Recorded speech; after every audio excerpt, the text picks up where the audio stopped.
Morgan won't tell, will he? So good morning and welcome to Thursday. Are you so excited? Y'all had to step that up. That was kind of half-hearted. And if y'all don't know GaryVee, I don't know where you've been. I think you're going to have to get on the Twitters and the Googles and the Facebooks and figure this out. Because we are so excited to have as our opening speaker this morning, Gary Vaynerchuk, the definition. He's what an entrepreneur looks like. He's built businesses, he invests in businesses, he's a best-selling author, and he is sure to inspire everybody in this room to charge after your dream without fear or hesitation. So strap on your seatbelts. Let's welcome the one, the only, at GaryVee.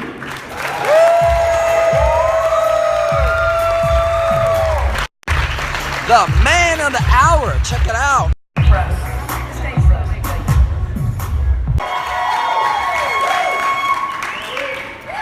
Morning. Morning. It's early. Wait, I only have 20 minutes. Oh, there we go. Okay, I got scared. Good morning. Super excited to be here. Really fun to be here.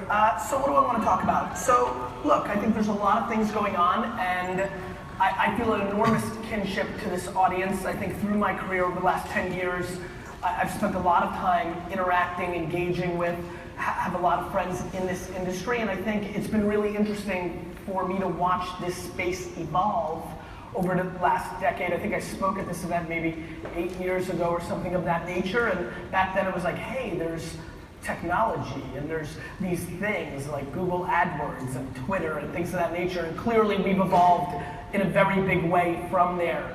I think what I want to really talk about today is a couple of core things. A, attention. I think the one thing that binds everybody in this room, depending on how much business they're doing, what market they're in, how long they've been in the industry, how they roll. Hold on real quick. Is that a Jets jersey? I love you.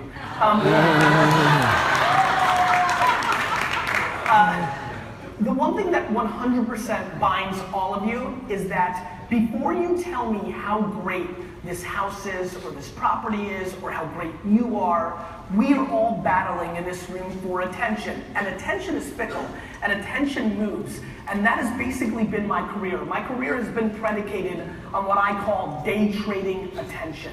I want to know where people are, and I want to figure out how to storytell to them in that medium, right? And if that meant billboards because people drove and continue to, great. If that means direct mail because people were going through their mail very carefully and aggressively in the 60s, 70s, 80s, 90s, great. And then for me, as some of you know, that became the internet itself. And so I launched an e-commerce website in the wine business in 1997, long before people believed that people would buy wine through the internet. I think for how many people here, by show of hands, have made an Instagram story already? Raise your hands. So for about 30 or 40 of you, you know that attention can shift in minutes, right? 48 hours ago, 72 hours ago, there is no Instagram stories. People are trying to figure out their Snapchat strategies. I see a lot of Snapchat shirts in the crowd. And so these are things, Snapchat or Instagram stories is not something that I would have even been able to reference at this conference a year ago with any seriousness. Snapchat's something I've been paying attention to. And so that's basically the punchline. The punchline is, what are you doing in a 2017 environment that's actually going to help you sell more homes, bring more awareness, build your business, build your brand? What are those strategies? What are those implications? Here's what I want to establish right away this morning, which is A, we are living through the single biggest communication shift that we've lived through since the printing press. The first thing you have to really wrap your head around in this room this morning is how substantial the culture shift really is. I think the biggest thing that I'm fascinated by is that every single person in this room, including myself, is grossly underestimating how big of a shift this is.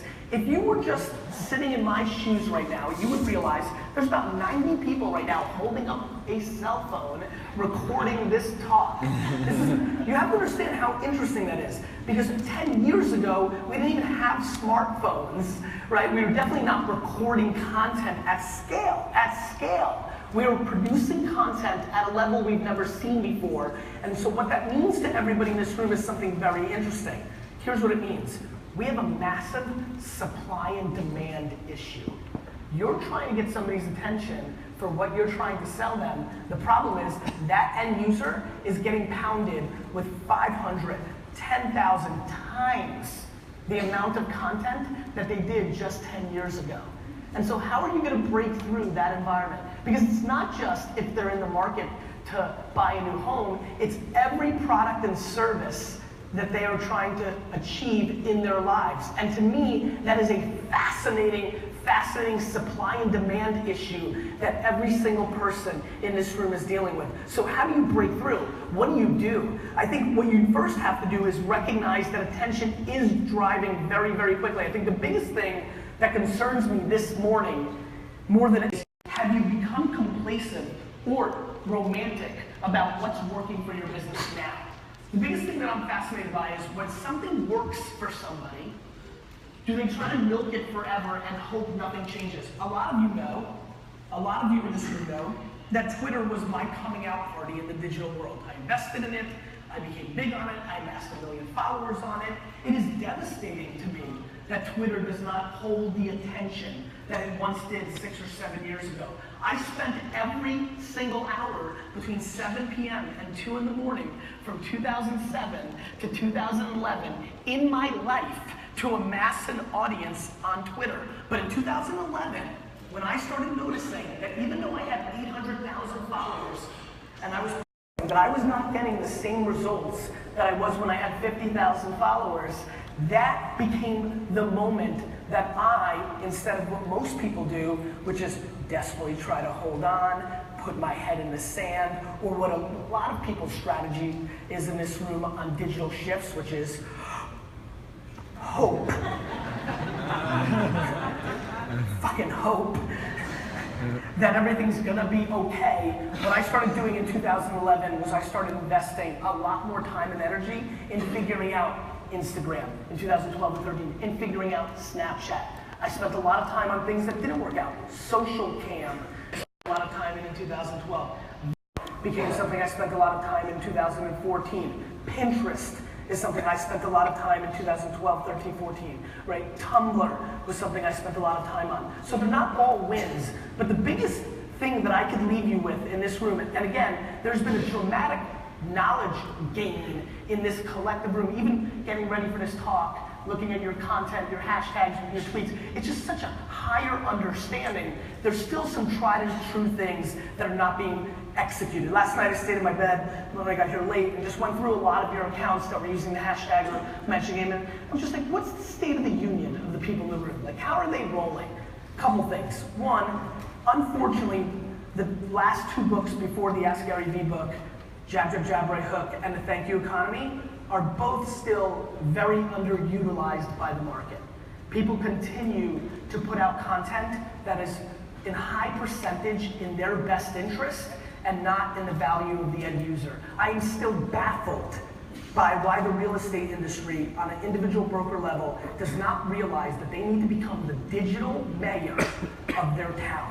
And what I mean by that is the #1 blueprint that fundamentally, look, you're gonna be here the whole time and you're gonna get a lot of good content from a lot of people. You're gonna hear a couple of nuggets from me. A lot of them move the needle a little bit. A lot of them move the needle a little bit. You might sell 2 more homes, 4 more homes. To fund 20x the revenue and volume, you have to make dramatic changes. And that dramatic change sits in the form, and here it is. Here it is. And by the way, 99% of you are not going to do anything about what I'm about to say. I'm being very honest with you, because the punchline here is it's hard work. And the reality is that a lot of people are just not willing to put in the work. I mean, that's just the fundamental reality. As a matter of fact, I always think that digital excites people because they think it's scalable. They think like all of a sudden the computer's gonna do the fucking work for them, right? The #1 shift that everybody has to do in this room is understand the following statement and understand it cold, not just shake your head when you hear the words coming out of my mouth. The quicker you understand in this room that you are a media company, comma, real estate agent, real estate software provider, whatever you may be. I know that I'm a media company, comma, an agency CEO, a wine retailer. Once you make that shift, everything changes. For example, when you make that mental shift, the content that you put out on Facebook and Twitter and Pinterest and Instagram and Snapchat fundamentally changes. Right now, what many of you do for a living, you're forced to be in the right hook business. What the hell are you gonna put out content-wise, right? When you decide to become the digital mayor of your town, everything fundamentally changes. If you decide that you, not the local newspaper, is going to be the provider of the content of the best restaurants, reviewing the school system, and every other nook and cranny in the 2, 4, 6, and 8 towns that you live in, you fundamentally start bringing value to end users that are intrigued or interested into moving into your town. I do not believe that most people sitting here this morning think that they're going to be the editor-in-chief of a newspaper. But that is absolutely how I view every single one of you. That you have the potential to be that content producer. You're filming now. You could be filming a lot of things that actually bring value to the person that's debating to go from the city to your suburbs. They are looking for that information.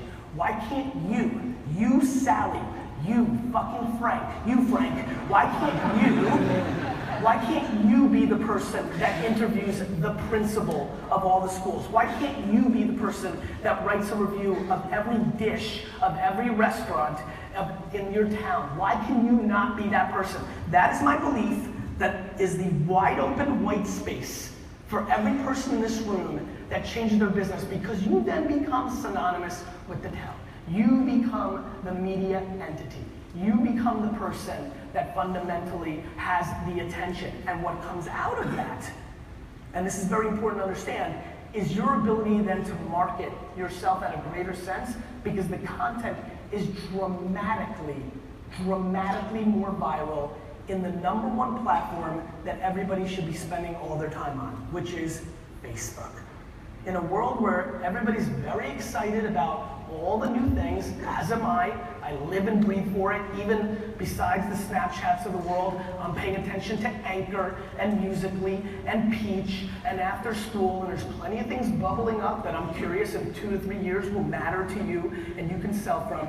Even in that world, we're sitting in a very interesting time. One of the things that I thought was very fascinating when I dig a little deep into a lot of the comments, I went back a little bit. I was curious what you guys said back in November, December, and January about the Facebook feed, right?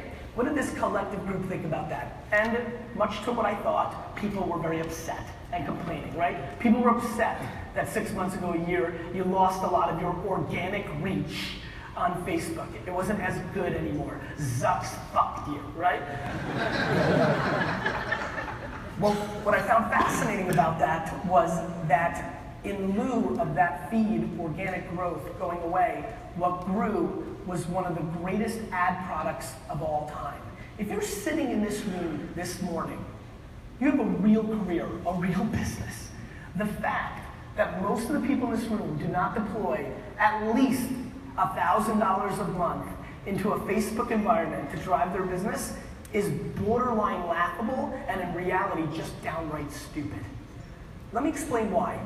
By show of hands, how many people in this room, when they watch television now, watch it on their time? Not when the actual thing airs, but between DVR, Netflix, HBO Go, besides live sports, and I know it's early and some of you are lazy, but raise your hand for everybody. How many people watch TV now on their time? Raise your hand.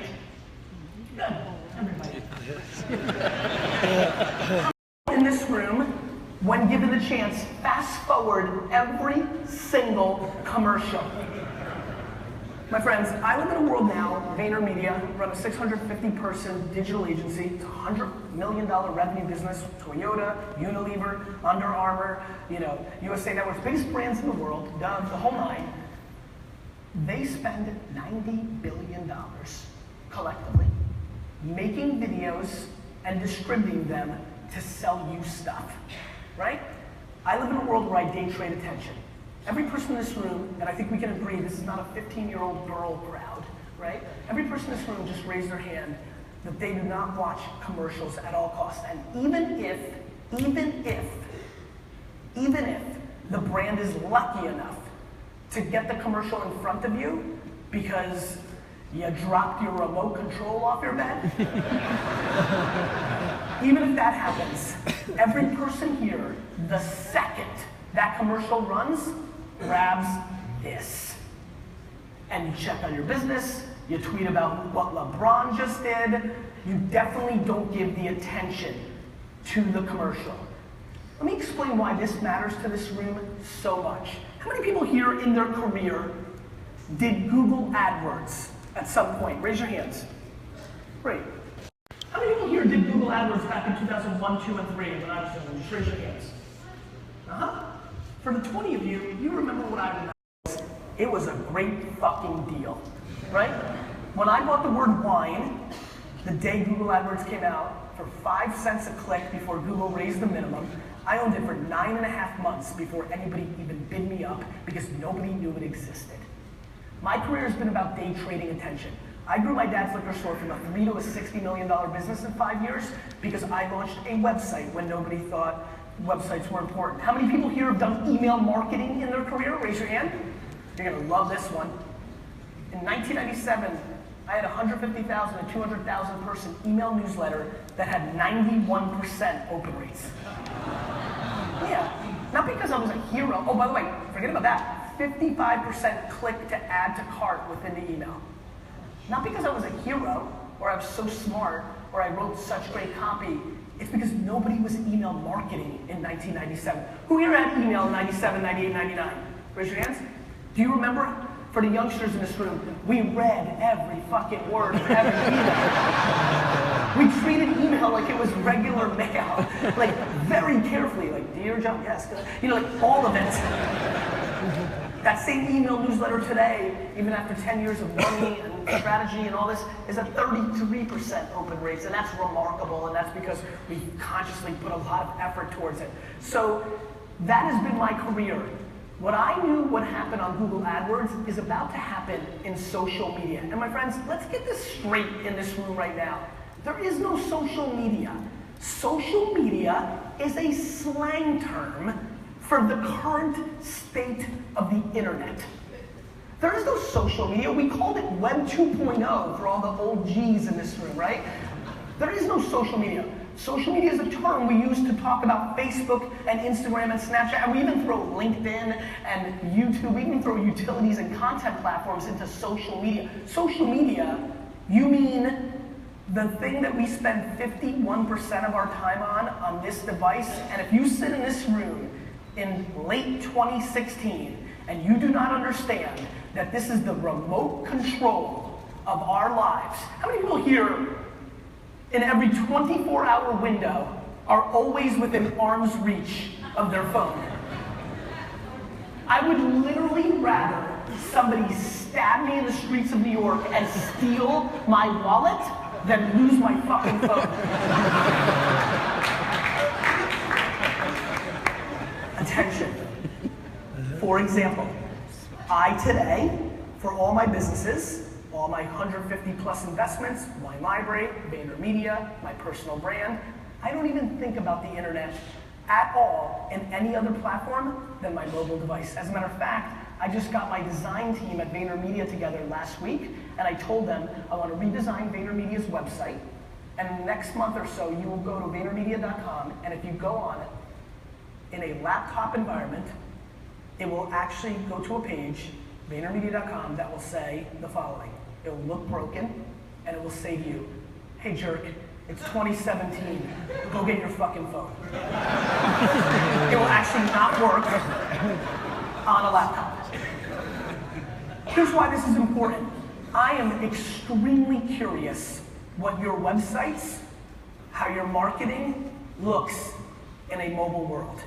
Many people here have been very smart about their landing page optimization, about their marketing material, about their videos that they put on their website, and a lot of them don't even work in this environment.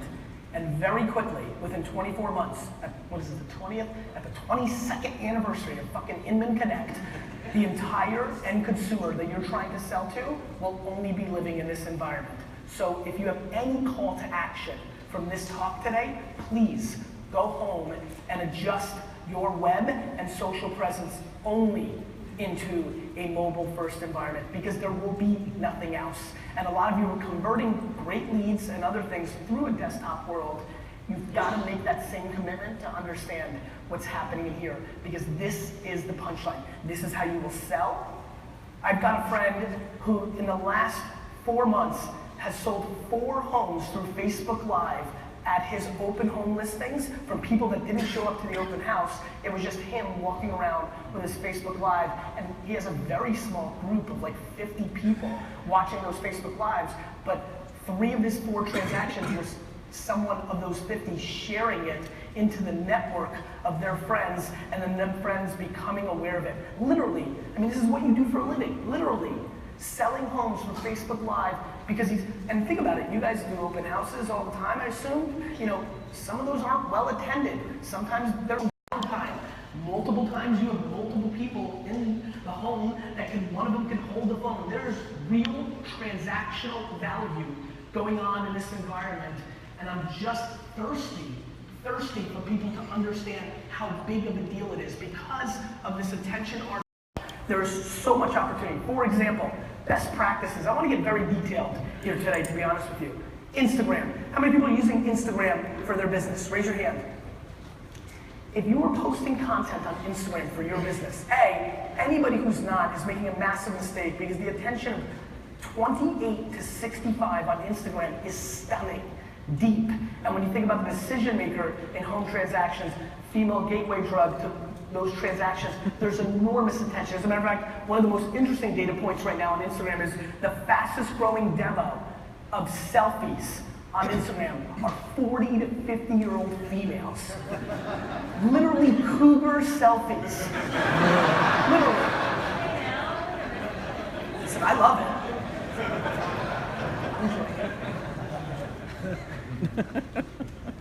However, one of the things I did last night was I went to 4 of yours, and that 4 is a very small sample group, but I went to 4 of your Instagram accounts and looked at the content. Many of you posting content, rooms, homes, information. Mixing it up, I'm fine with the jabbing and the right hooking.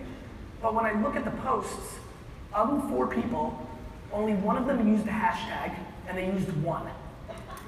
So, just to get to details, I would take it far more seriously, and I would produce a lot more content on Instagram. B, when you post on Instagram, for so many of you, you do not have a large audience. For so many of you, there's not a lot of people following you. And so for so many of you, I highly, highly recommend using 10, 15, 25 hashtags. Because if you're sitting here today and you want to start your Instagram, journey, the #1 way to get discovered is through tactical hashtag evolution. So please go into that world, understand which hashtags have a lot of results, understand which hashtags don't have a lot of results, where you can pop out, whether it's the name of your towns, or by adding the word house or things of that nature. So much business opportunity in that environment. Let's talk about Facebook again one more time. I'm gonna go back to it because it's super important. One of the things that I'm stunned by is how unbelievably strong the ad product really is. One of the things that, how many people here have run Facebook ads for their business? Raise your hand. Fantastic. So we're deep in here. Couple things. One of the things that I have been fascinated by is Facebook video content and how it drives down the cost of conversion on your non-video content. So I'm giving you a very detailed execution here, but because so many of you raised your hand, I'm gonna go there. One of the things that is wide open in your space right now is the following execution. This is kind of how I would pattern it. And I know I'm going way more detailed in this talk than rah-rah, you can do it, and I think that's the right tone. Here's where we're going. Open house, or you're gonna list it. Video content, Facebook Live. Obviously you have to get permission from so, you guys figure all that part out. First, Facebook Live does that content. It's very raw, you're dropping the phone, you're walking up the stairs, but when it's done, it saves and it posts. You then go into that content and you edit that video. Take out parts of that video. 30 seconds here, 60 seconds there, 30 seconds here. Now again, some of you are single practitioners. Others have people in their company that can help them. For the people, how many people here, if they're gonna do, bless you, how many people here, if you're gonna do Facebook advertising or video creation, it's gonna be on your head. You don't have the overhead or infrastructure to have somebody else do it. Raise your hands. Great. So that's a lot of you. Here's a really important part. For a lot of you, you're gonna go into excuse mode right now. I don't have the time. I didn't grow up with this. I love when people come up to me like, Gary, this technology, I know it's important, but you gotta bear with me. I didn't grow up with this. And I'm always like, that's fine, Stan, but you didn't grow up driving and you figured it the fuck out. The fact that you didn't grow up with this is not an excuse. Love that. So, for a lot of you that just raised your hand, there's a lot of things here. How do you edit a Facebook video? How do you post this? How do you even place a Facebook ad? Not all of you have done it. It's really simple. I know a lot of you have pads in front of you. They gave them to you this morning. I'm going to give you a website that will help you tremendously through this journey if you want to write it down. It's spelled GOOGLE.com.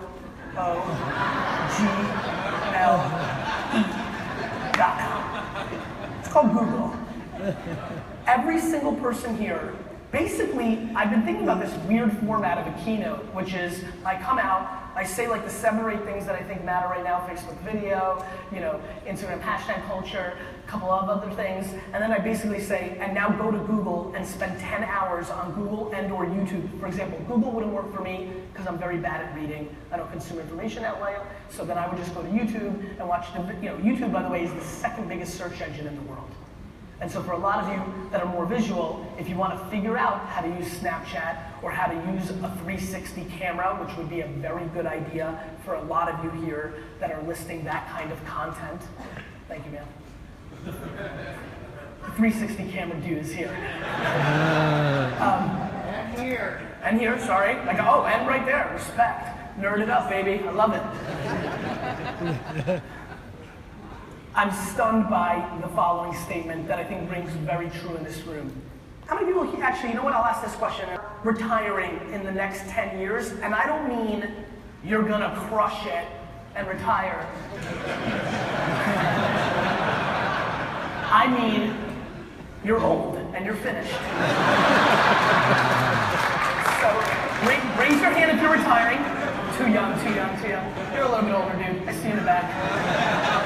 So for the 4 of you that are retiring in the next 10 years, respect. You can take a lot of what I'm saying with a grain of salt. I do think you might be able to hold on for dear life and hold your breath, right? For the rest of you, I need to remind you something. 11 years ago, nothing that we talk about in society existed. Not Netflix, not YouTube, not smartphones, not Facebook. Zero.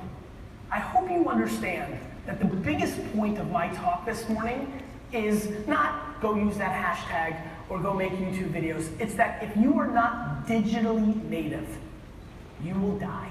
And what I mean by that is not that you will die, that like you'll go directly out of business. It's just the people that are going to take your business. I love, and by the way, you know what I'm most worried about? Good markets. A good year this year. Success. That is my enemy. That is my enemy because you become complacent. It's tried and true. This works for me. Why the heck do I need to figure out Facebook video? Why do I have to figure out Snapchat? I'm good now. I'm the guy in my town. I'm the 20-year-old lady that has dominated Rochester, New York. Fuck Gary, right? Like, you know, like I don't need this. I understand. The problem is, and let's get really humble together real quick, way bigger businesses than you have been put out of business because of technology shifts. Borders was a bigger business than yours, right? When I invested in Uber 5 years ago, I called my dad's Russian friends in LA. And you know, how many people in the LA market? Great, awesome. So a lot of you know, a lot of the black car service guys and gals over the last 20 years came from Eastern Europe, Soviet Union. That's where a lot of my dad's homies came when we immigrated from Russia.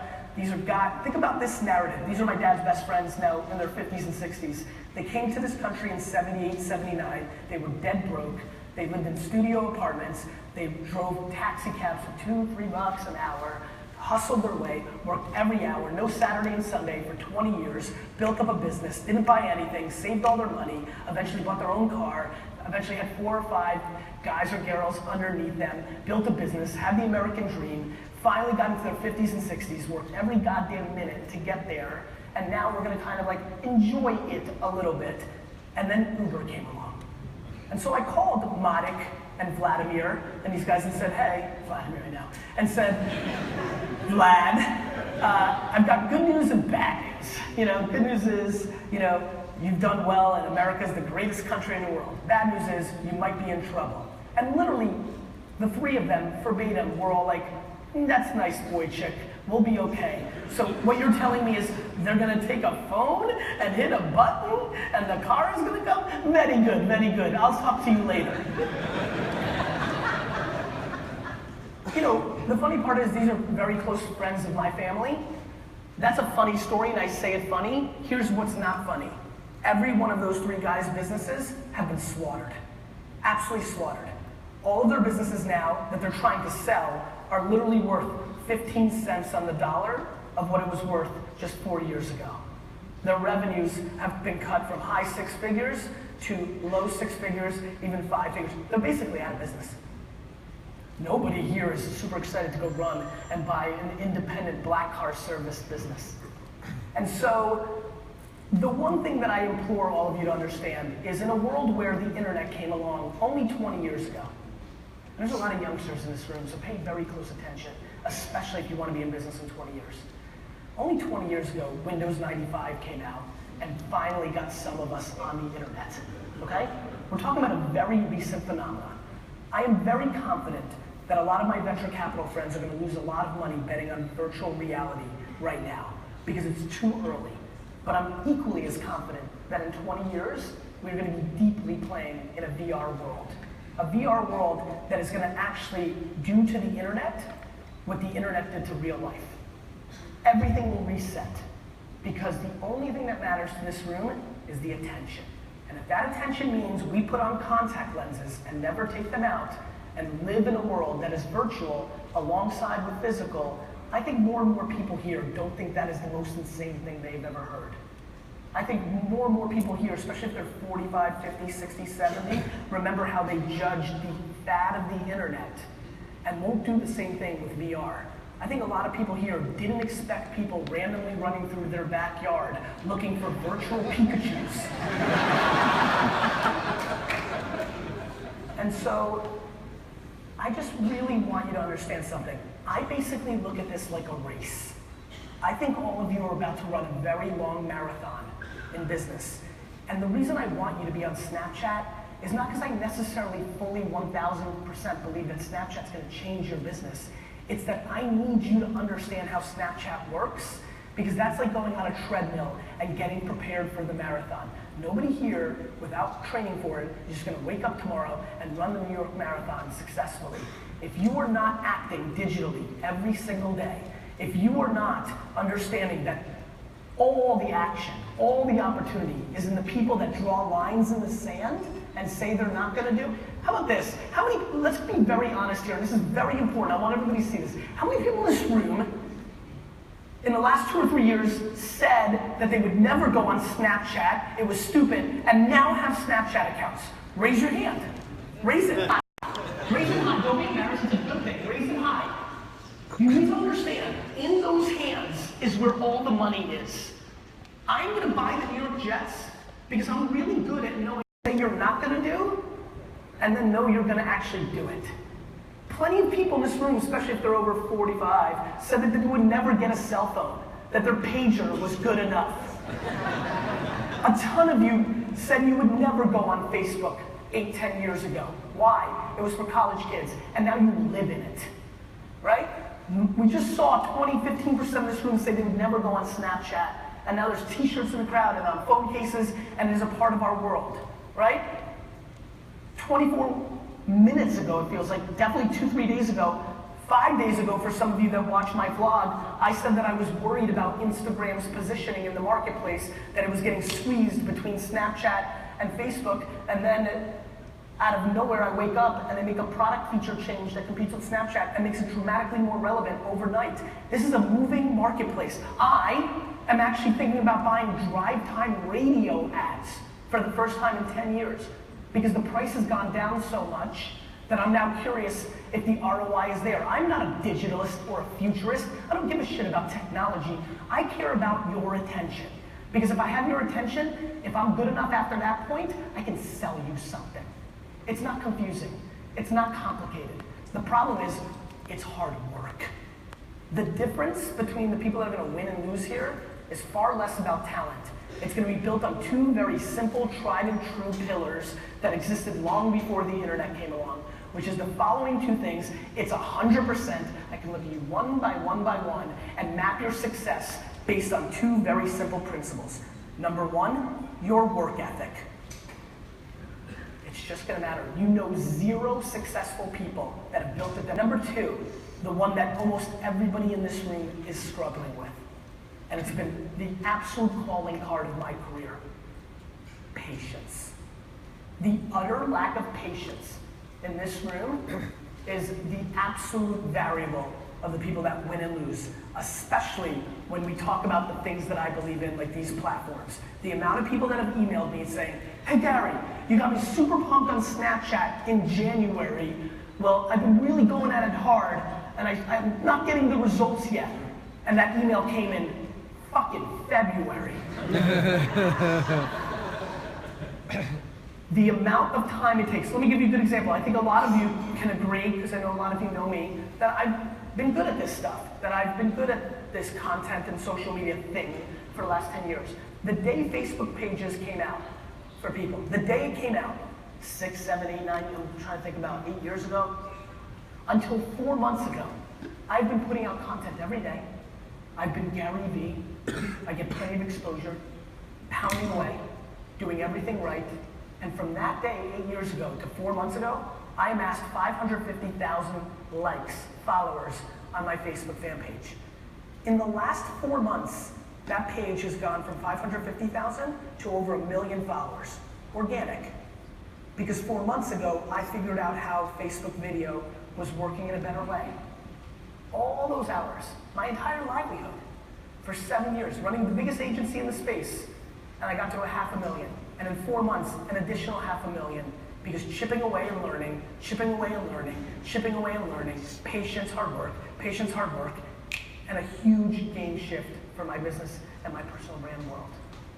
That is what it takes. If you have the audacity to sit here and want to have a business on your terms and crush it and live your life your way, then you have to put in the work into this craft. Because there is so much of your consumer's attention living on it, it is unbelievable. It is going to be the only place to reach consumers. It's funny, the reason I brought up drive time radio is because, again, I'm just attention arbitraging, right? I've been running a lot of direct mail. Who's running direct mail here for their business? Raise your hand. I tell you, if you're running direct mail, I don't know what you're spending on your direct mail versus your Facebook. But I've been testing for Wine Library very aggressively direct mail for the last 2 years because I'm always curious if my bullshit is real, right? And then I've been looking at big data for my big clients around their couponing and things of that nature. I'm sitting here and telling you today that Facebook is far better direct mail than direct mail itself. Everything you want direct mail to do is done 10 times better and half the price in a Facebook environment. And again, I didn't close my thought earlier, because I just want to get into Q&A. Are we doing Q&A? No, there's some Q&A. So there is, great, awesome. The reason I'm worried about my brands, Budweiser and Diageo, and all these brands coming into Facebook, is that 5-cent word wine is now $9.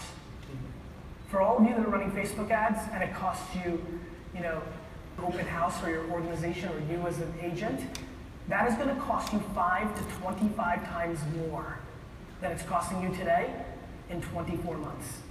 As last year was the biggest decline in CPG, consumer packaged goods, cereals, toothpaste, all that stuff. Last year was the biggest decline in that industry of all time because they spend all their money on television and you're not paying attention anymore. When those characters figure out that they need to spend more money in this world It's not like one more agent in here decides to do it and they're gonna spend 5,000 bucks and it doesn't really become that much more competitive. It's that a company goes, like Macy's. Macy's went from $1 million to $50 million spent in Facebook this last year, right? When you have the other Fortune 500s do that, you're gonna be wiped out of the feed. You're not gonna be able to afford the ads that can drive your business right now. And so I don't want you to sit with the regret that I have. You've heard my story of Wine Library, 3 to 60 million. Let me tell you the great regret of my career. That story should be 3 to 400 million. Let me tell you why it's not. Because when I had Google AdWords really working for me, I wasn't smart enough to go all in. When it was 5 cents a click, I didn't maximize all the people I could have had. I was still buying print. I was still buying radio. I was still doing a lot of direct mail. I was doing local television commercials. I was doing event marketing. I was doing a mix. What I should have done, and what I'm doing with Facebook now for my clients, is I'm going pot committed. When something is grossly underpriced in attention, you strike. And that is what we're living through right now in a Facebook environment. And I think you guys know me well enough. I'm giving this advice right now, not because I love you so much, but because D-Rock is filming this, and I can't wait to run this in 3 years and say, I fucking told you. And so, please, please, please, if nothing else, if this is your business and your livelihood, are you telling me that you don't have 5 hours to go home after this conference and read every article and watch every video of how to run great Facebook ads and make creative? You don't have that time? You don't have that time for your business? Are you kidding me? So please, please, please become disproportionately educated on what's going on there. Number 2, figure out the following thing. How do you become a media company? Because that is the absolute only way that you can actually double or triple your business. You may not be as extroverted as me or the next person, so maybe it's not even video. Maybe it's the written word. Maybe it's some other communication style. Maybe it's radio, podcasting. Podcasting is, how many people here are listening to podcasts? Raise your hands. It's real, it's happening. So you don't need a national podcast, have a local podcast. Because the funny part is, it's not about how many followers you have, it's about how many followers you need to buy something. You don't need 1 million people listening to your podcast. If you have all 37,000 of the town that you are selling within, you've won. You're gonna win. And so we are just not thinking about the opportunities in the marketplace in a significant enough way. We are living through the single biggest culture shift of our time. Because I promise you something right now, for all of you, that dude back there, respect, but only 4 of you are retiring in 10 years. What do you think somebody that's 22 right now is gonna be doing when they decide to buy their home in 10 years? How do you think they're gonna act? Where do you think they're gonna get their information from? How is it gonna roll? And by the way, the punchline is, it's the same tried and true shit that's going on now. It's word of mouth. It's word of mouth. So many of you do business on word of mouth. But the important part is, that cell phone, the internet, that is the infrastructure of word of mouth in our society today. 20 years ago, when somebody did a good job for you, sold your home, bought your home, served you a nice cup of coffee, whatever it was, 20 years ago, when somebody did something great, you told 1 or 2 of your girlfriends or homies. Today, we feel compelled to share every one of our fucking thoughts on social media, right? That is very important for this room. And what you need to be doing tomorrow is producing a disproportionate amount of content and distributing it everywhere. Some of them will work, some of them won't. But here's the punchline, my friends. The wasted time that I put into Vine and Social Cam was the reason that I dominated on Snapchat and Instagram video. The things I learned on those platforms mapped to the next thing. So while you sit in your seats here and ponder, is it worth your time? Or my favorite, well, will Snapchat be around in 2 years? Who gives a shit? It's around right now. No advertising company worried if Friends or Seinfeld was going to be canceled in 2 or 3 years. They cared while everybody's attention was on it, they ran commercials. It's not up to you to decide where society should be. You know what I love about business people, agents, marketers, people that run their businesses? they feel like their personal point of view on the world is how they should be running their business. I'm sorry that you're upset that all our kids are on technology. I love my modern parents now. You know, now I have a 7-year-old and a 4-year-old, so I've got a lot of parent friends, right? And they love to go out to dinner with Lizzie and I and say, oh, and they know what I do. Oh, this technology is really shitty. It's ruining our kids. I'm like, Rick, that's super cool, but the last 2 times I hung out with you, when little Jake got really uppity and kind of crazy, you threw that fucking iPad at him so fast he couldn't even move. And you guys love to go into a restaurant, walk in and see a couple and both of them are on the phone the whole time, and you love to say to your partner, look how sad that is, right? Isn't that so sad? When I see that, I think it's the greatest thing I've ever seen. Let me tell you why. That same couple, 10 years ago, when they didn't have their cell phones, they just sat there in front of each other and didn't say a fucking word. Their marriage was fucked. The phone didn't do it. And so I'm just happy for them because they're actually doing what they want to be doing, right? So I understand how you don't want it to be. But let me remind you this. Your grandmother thought Elvis shaking his hips was the devil. A lot of us grew up in a world where they didn't want us playing Zelda and Mike Tyson's Punch-Out because we were going to get ruined, yet a lot of our contemporaries, mainly the kids younger than us, are making $5 to $10 million a year playing video games. The world changes. And the biggest part that I'm worried about is the world is changing in a much bigger way that you and or I realize. And you need to make a religious decision here today, not a tactical one. This isn't about signing up for Snapchat when Gary gets off the stage. This is about a binary decision of, are you understanding how important digital is, or are you not? And more importantly, making your actions map your words. Thank you.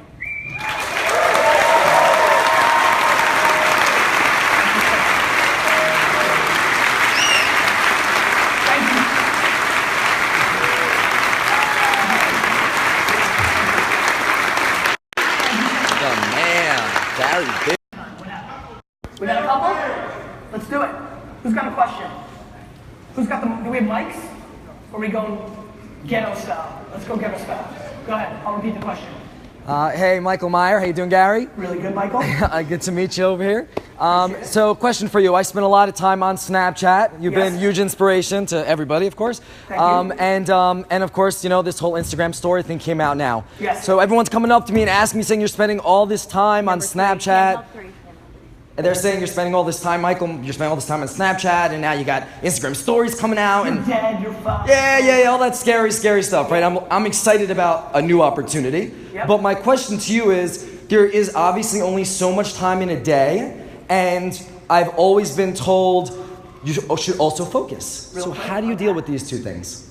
Yes, there's only so much time in a day, but Sally, who's thinking about buying a home, wants to watch Instagram stories, and Rick, who wants to buy a home, is watching Snapchat stories. Yeah. Like, how is this complicated? Like, have you guys not just lived through everybody saying Facebook was dead for the last 3 years because it's not young anymore and it's the single best fucking ad product in the world? My man, the answer is both. Now, it's important to be smart.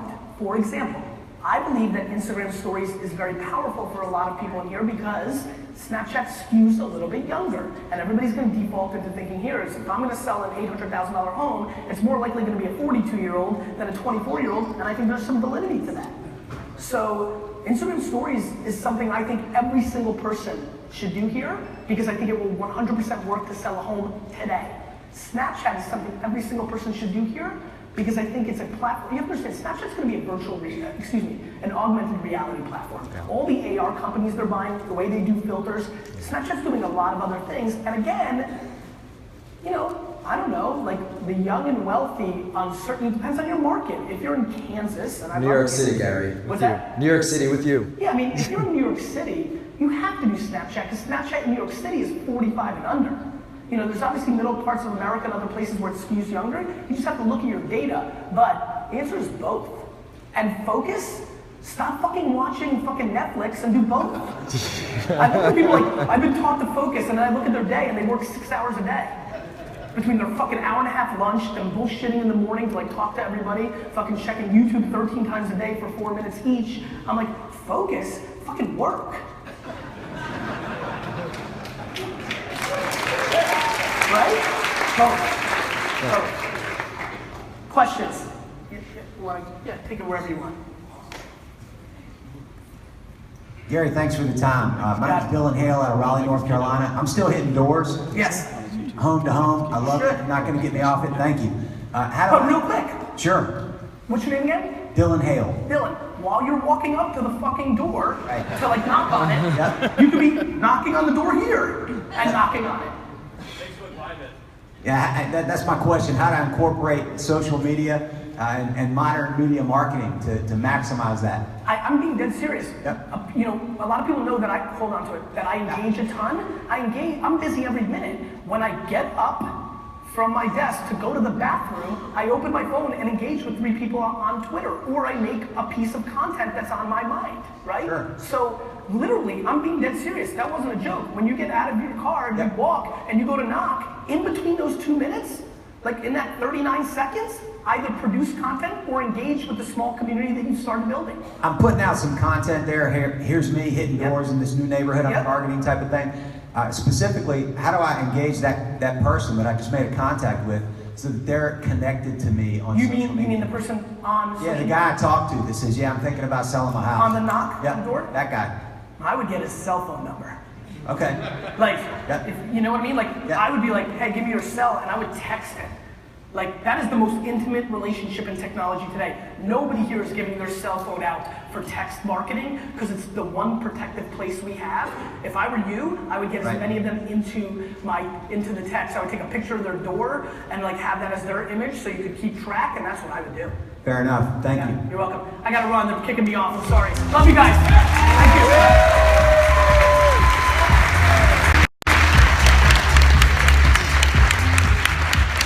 For real estate agents, new listings are everything. Fantastic. Play this over and over and over and over and over and over. Guy knows what he's talking about.